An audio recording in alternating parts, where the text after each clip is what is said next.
live? Yes. I'm waiting for the signal from my camera crew. Hey guys, welcome to episode number 3 of From Ordinary to Extraordinary, where you can experience a complete life and business turnaround through the psychology and the strategies of mastery and greatness. Now, I want to start off today, we're talking about how to overcome the resistance. And I want to start off today with a quote from one of my favorite books of all time. It's called The Art of War by Sun Tzu. And he said, if you know the enemy and you know yourself, you need not fear the results of 100 battles. If you know the enemy and you know yourself, you need not fear the results of 100 battles. Again, that's Sun Tzu, The Art of War, one of the great books that's ever been written, in my opinion. And it's written based upon the philosophy of Taoism. Now, the Tao was written by Lao Tzu, and I've probably read the Tao more times than I can count. In fact, I know I have. I've read it literally 25 plus times. And, you know, if you know anything about me, you know I'm a big fan of all things that will help you have ultimate performance in your life, help you bring your mastery, your genius, and your greatness to the world. And so for me to be able to help you with that, I have to be able to study these things, apply these things, see if they work, and then when they do work, I can share them with you. Now, let me ask you this question, because we'll come back to Taoism and Sun Tzu and Lao Tzu in just a moment, because it's very applicable here with the topic of resistance. But do you ever feel resistance? Are you feeling it right now? Let me promise you this. If you are not feeling resistance in your life, and what do I mean by resistance? It's the pushback of attempting to bring your greatness to the world. It's the pushback of attempting to accomplish what you desire and deserve. It's the pushback that keeps you limited and stuck. If you're not experiencing the resistance, then I can guarantee you, you're not going after anything great. I mean, I experience resistance all the time. And anyone who tells you they don't experience resistance is just not being honest with you. You know, I have yet to figure out in all my years and in all my studies and in all my interactions with very awake individuals, very empowered individuals, very powerful individuals, one person have I yet to find who is going after anything great, who is taking their next Kilimanjaro, who isn't experiencing resistance. And, you know, the secret in overcoming resistance is what Sun Tzu tells us in The Art of War. It's a war. Let me promise you, it's a war. Now, you know, I am not an advocate of external war at all. But what I can promise you is that you are going to fight an internal battle every single day. In fact, the greatest battle you'll ever fight is a battle to be unique, to be different, to walk your own path, to do what you're here to do. And it's a battle where the forces around you in this universe, in this world, will marshal their every force to keep you back, to keep you limited, to keep you stuck, to keep you doing the same old things, to keep you conditioned in the mindset of limitation and lack and mediocrity. You've got to fight. And that battle is an internal battle. It's also an external battle. We'll get to that in a moment. But it's primarily an internal battle. The forces of resistance. There are 2 types of resistance. And I'm going to share both of those with you here today. And yet what I want you to understand is that if you are feeling resistance right now, join the crowd. Right? Join the crowd that is going towards greatness. If you're feeling resistance from your families and friends, well, guess what? That's exactly as it should be, because they have a desire to keep you as they think you should be. Other people's opinions of you can keep you stuck if you allow them to do that. And you can't. You just can't. They have a vested interest in keeping you as you used to be, because that's how they know you. Does that make sense to you? It's not that they're bad people. They're good people. But you see, when you choose to become great, to pursue your greatness, you will represent the courage that they don't have. And so for them to support you, they can't do it. Because if they were going to support you, they would have to admit to themselves that they do not have the courage to pursue their own greatness. And that's just too painful.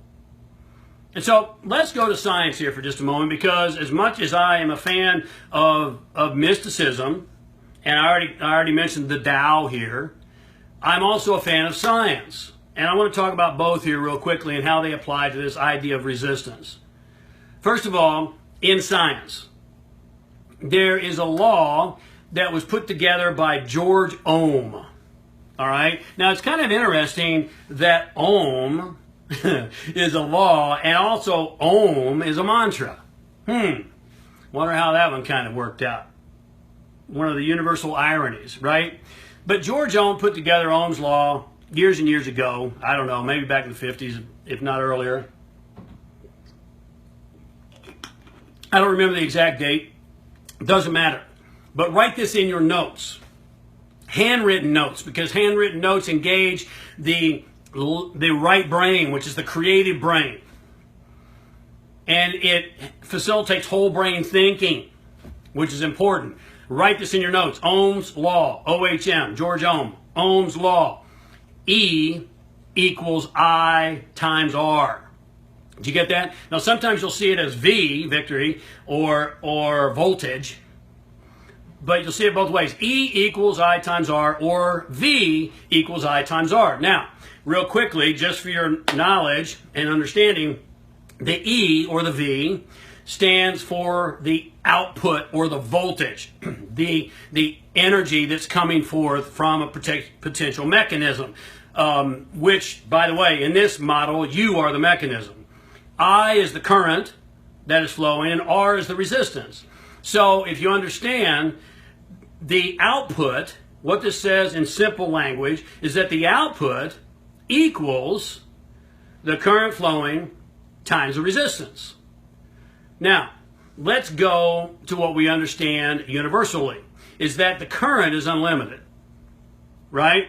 The energy that is wanting to come in and through you is absolutely unlimited. We live in an unlimited universe where energy is unlimited. It can never be created or destroyed. All it ever was or shall be is already here. That's thermodynamics. And so you don't have to create any more energy.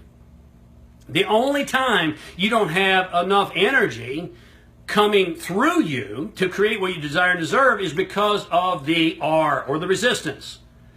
And so therefore your output, or your voltage, right, is limited. You follow that? E equals I. I wish it could be a C, but in electrodynamics, C is used for something else, so they use I for current, times R. And so you ask yourself, all right, how do I have greater output in my life? How do I create what I desire and deserve? Well, you might think, it might be easy to think, well, the objective is to get rid of the resistance. Not so fast, because that's a paradox. It's a paradox that is both false and true. And I might explain that to you. It is not about getting rid of the resistance. The resistance is your opposition. It's the opposition to the flow of energy coming through you. And yet the resistance also creates the results. Now, let me just give you a quick example. You look at a light bulb, right? And you'll see a little filament coming up in the middle. And you've seen these, right? Once that filament burns out, there's no more light. Well, what is that filament? It's a resistor. Are you with me? When that filament breaks, have you ever looked inside a light bulb? You know, and you see a little wire coming between two points. When that filament breaks, then the light bulb burns out. There's no more output. That filament is a resistor. Now, if you're thinking, which I hope you are, then you begin to recognize that the resistor has to be there. The resistance has to be there for the output to happen. Are you with me? Now, let's look at another example, a water hose. Imagine with me for a moment that you're going to water your own lawn. And you take the hose and you stretch it all the way out to the front yard, and you put it on the plant where you want to water, and then you go all the way to the back where it's hooked up to the faucet, and you turn it on full blast. You know it's on full blast. You come back out to the end of the water hose and it's just barely trickling. Barely trickling, barely trickling. You had this happen? So now you trace back across the water hose, and what will you invariably find? You'll find a kink. Right? Now when you unkink the hose, what happens? Kabwam! The water comes jettisoning out. You see, the water was never limited. The amount of flow was never limited. It was always abundant. You just had to get the kinks out. Now I'm curious. Is there a metaphor here? Yes, I think there is. I hope you're thinking. You had to get the kinks out. And you say, well, James, okay, well, that's removing all resistance. Not so fast. Yes, it is. And it's not, because if you turn the water off for a moment and you put a spigot on the end of it, you've seen those trigger spigots, right? You'll get a certain amount of output coming through a perfectly straight hose with no spigot on the end of it.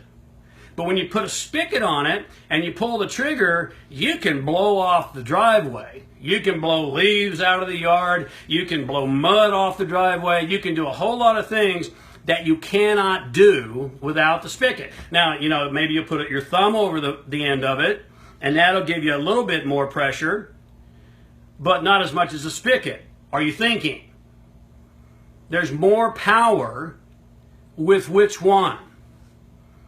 Without the spigot or with the spigot? Well, if the answer is with the spigot or with the gun, whatever the hell they're called, then the question becomes, what is that? It's a resistor, isn't it? What it does is backs up the water and it puts it through a very fine hole or a finer hole to create more power. Are you with me? Are you following this? So the big kink is going to cut off the flow entirely, but the spigot is going to give you more power. So do you want resistance?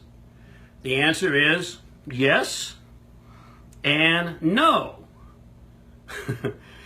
Now, there's two types of resistance. And let's call those, there's internal resistance and there's external resistance. So your internal resistance is like the kink in the hose. It's the most heinous. It's that internal chatter. You see, most people don't think. Most people think they think, but they don't think. I hope you're thinking. Because what most people call thought is nothing more than listening to internal chatter. Internal chatter is not thought. True thought is instantaneous and creative. It comes to you, through you, and is creative. That's real thought. Most people think they think, but they're just listening to internal chatter. Internal chatter is the greatest internal resistance. It's your self-doubt. It's your self-limitations. It's the self-talk that tells you you can't. It's your excuses. It's your alibis. Do you have these things? I do. I mean, it's part of the human adventure. And let me promise you, as you continue to go after bigger and bigger and bolder, those things are going to kick up. That chatter is the resistance. And that's the resistance that must be overcome first and foremost. You with me? You see, there's so many people running around who want a new strategy or tactic. Let me promise you, the greatest strategy is the strategy that will get your mindset, get your psychology, get your thinking correct, because that's what's going to sustain you. That's what's going to plug you into something that is great. That's what's going to keep you inspired when you're tired physically. And so you got to get your thinking right. And that's where you really, really need a coach, because it's almost next to impossible to take an objective view of our own bullshit, quite frankly. It's next to impossible to take an objective view of our own internal BS. Just can't do it. And so when you have a good coach, someone who is willing to confront the enemy, which is the resistance, he or she's going to point out to you what's really going on, the internal game. And the reason, the thing that makes a good coach is that he or she it doesn't know everything, because most of us don't know a whole hell of a lot, quite frankly. But the fact is, a good coach has made a lot of mistakes and has fallen into pitfalls and the holes and tripped over the logs. And so therefore he or she can point those out to you and hopefully accelerate your curve. And so that's the internal resistance. And that resistance is never going to go away. That's the opponent. The greatest opponent you have to achieving what you desire and deserve is your own self-limitation, your own insecurities, your own self-talk, all those things, self-doubt, that keep you limited and stuck and ultimately cause you to betray your dreams. Let me ask you this question. Have you given yourself permission to be great? You see, we're all hardwired for greatness, whether we're consciously aware of that or not. You're born into greatness. You've been conditioned into mediocrity. Have you given yourself permission to be great? You know, some people, maybe you, would step back and go, "Oh, I can't be great. That would be arrogant." No, not at all. You were born to be great at your thing, and that's the first and foremost opponent, is the internal resistance. Secondly, you know, I was doing some coaching with someone here just this week who stated to me, you know, I feel like curling up under the covers and never getting out of bed. You ever felt like that? I know I have. You know, I think about quitting all the time. And any great coach who doesn't tell you that he or she thinks like that is not being honest with you. Because it's tough. I mean, when I climbed to 17,000 feet in the Andes Mountains, I thought about quitting every damn minute, because it hurt and it was hard and I was huffing and I was puffing, and the chatter, not thought, but the chatter was like, "What the hell are you doing and why are you here?" And you know, it was a sacred quest to the top of a sacred mountain in the Andes, and I was thinking, you know, this might be all spiritual and stuff, but man, I can be spiritual in other ways. I can be spiritual at home because I got cramps and this is hard and I can't breathe at altitude. You know, if you're going after something big, you're going to have the chatter. You're going to feel like quitting. You're going to feel like giving up. And see, the only time you really truly fail is when you quit on yourself and on life. When you give up. You might change strategies, you might change directions, you might change mountains, but you're not going to give up. And that's where you've got to see clearly that internal resistance. You with me? All right, second level of resistance, very real, is external resistance. Now, in physics, they talk about the law of inertia. And the law of inertia basically says that things tend to stay as they are until an external force is pushed upon them. Right? Things tend to stay as they are until an external force is pushed upon them to cause them to change direction or to do something different. And that's the law of inertia, and that really tells you a lot about external resistance, because things tend to stay as they are until a force comes up against them. And you, my friend, are the force of nature, which must come up against the external resistance. And believe me, you're going to have it. You know, again, I mentioned Taoism, and Taoism is all about you know, the path of least resistance and going with the flow. And I believe all of those things. But let me tell you something. If we look at water as a metaphor, water coming down the stream, and by the way, you know, Taoism uses water as a metaphor for a lot of different things. Many esoteric traditions do. Water coming down the stream runs up against an external resistance, a big boulder. Yes, it will find its way around that boulder. And so a lot of people will say, hey, you know, that's what we should do, is find our way around. Well, yes, and what we neglect, though, in that metaphor is that it continues to push against the boulder. If you've ever been in rapids, you know, I've gone down level 5 rapids in the Grand Canyon, and the water is banging against that boulder. Yes, it's finding a way around, but it continues to push against that boulder too. And over time, water is always going to win, because it just keeps wearing away and wearing away and wearing away and wearing away. And so, you know, when those fond of Eastern mysticism say, oh, it's all about the path of least resistance, it's all about flow, what they're totally negating is that water, which is the Taoist metaphor, is still pounding against the resistance. You with me? We tend to forget that. We go, oh, we look for ways around it. Yes, that's powerful. And you still keep pushing against the resistance. That's part of life. That's what you must do. And by the way, you want resistance. I mean, if you play tennis, how excited would you be to play tennis against an opponent who can never get it back over the net? Right? I mean, how excited would you be to play chess against a child?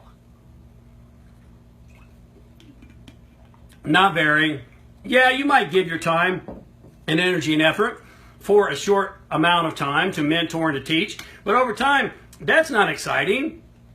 If you always know you're going to win, then where's the excitement? I mean, part of the inspiration and the excitement is not knowing. Right? It's in the not knowing. You want a formidable opponent. And these external forces are the formidable opponent. Another metaphor.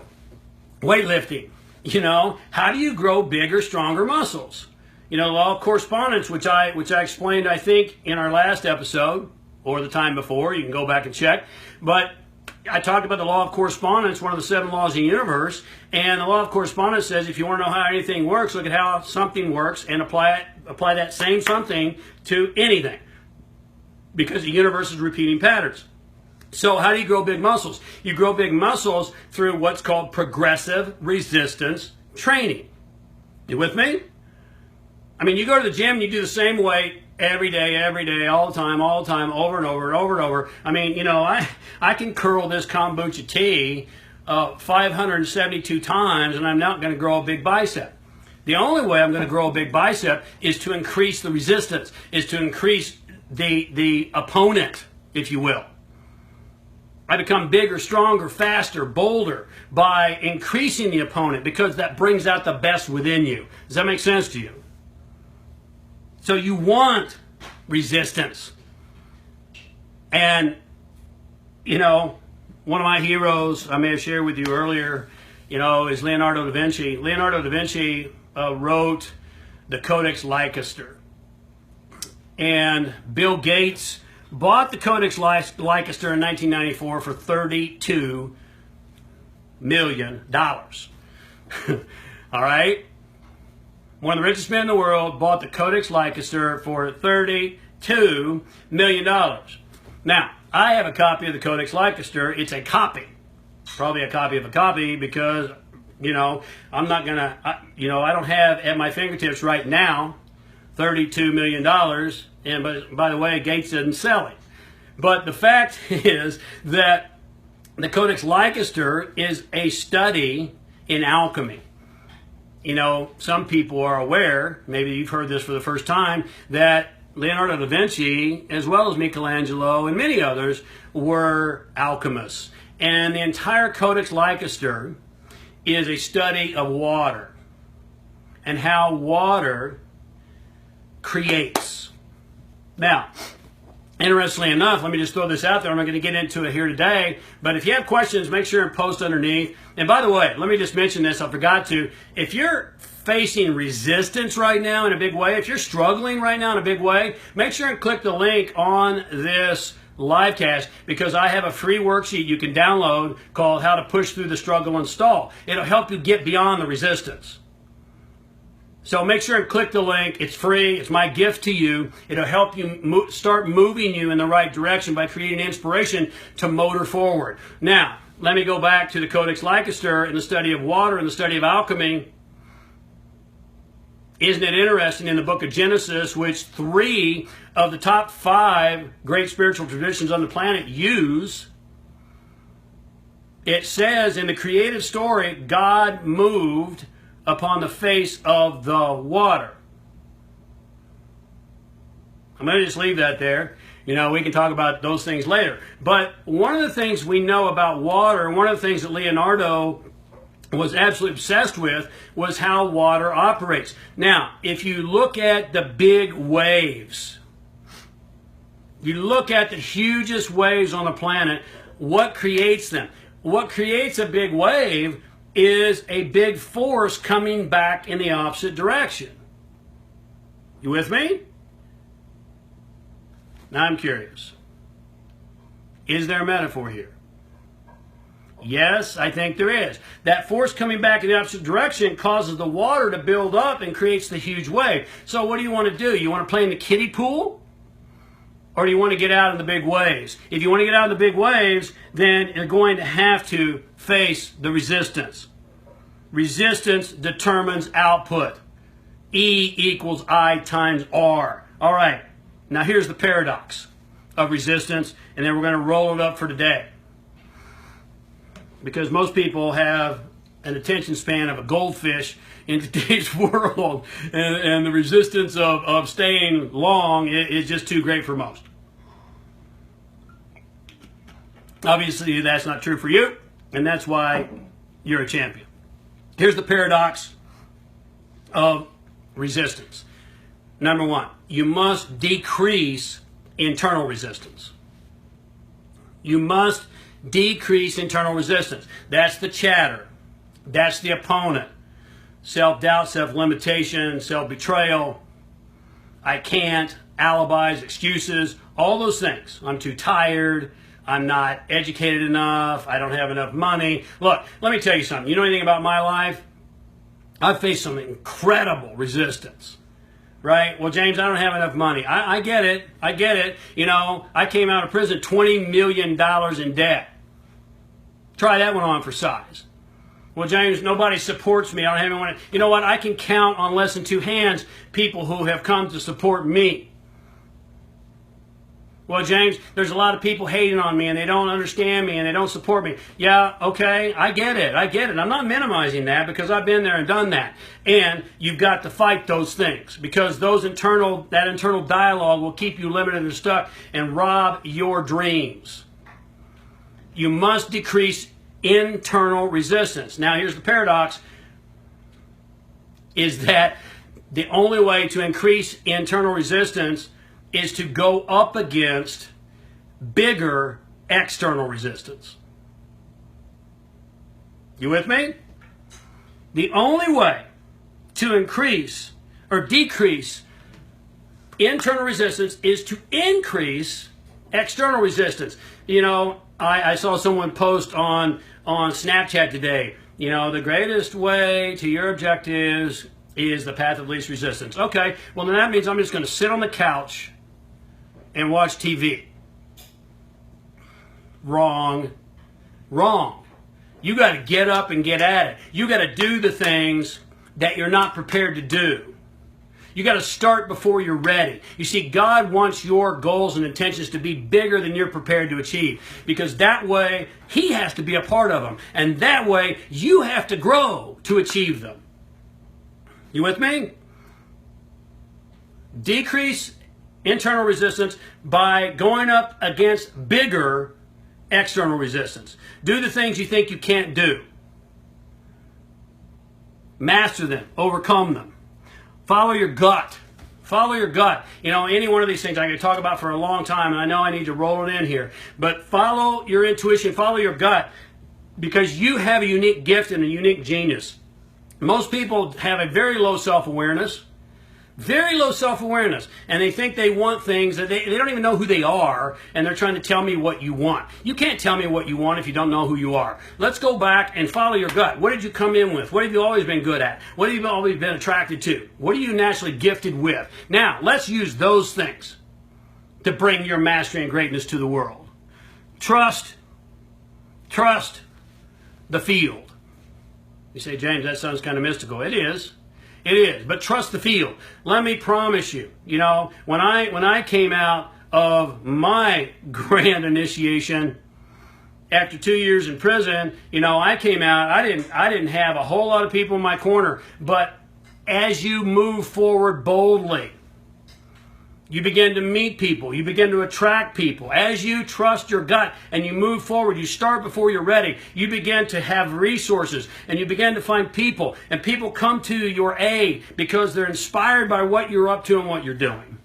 And finally, expect the resistance. Embrace the resistance. Get excited about the resistance because the resistance tells you that you're doing something. Hey, look. You know, I'm not saying it's going to be easy. Life's not meant to be easy. It's meant to be meaningful. So find your meaning and bring it to the world. Find your meaning and give your entire life to it. Give it, put it all on the field and leave it there every single day. Look, if you're in resistance right now, if you're struggling right now, please click the link. I have a free gift for you that will help get you started in the right direction. Will it solve it for you? No, but it's the first step. Take the first step and the other steps will unfold. I hope I've given you some things to think about. Share this with people that you know and love that can be helped by this. There's a lot of people struggling right now, a lot of people facing resistance, and I'd love to be a coach and a support for you. Until we speak again, as always, stay awake, love life, and be epic.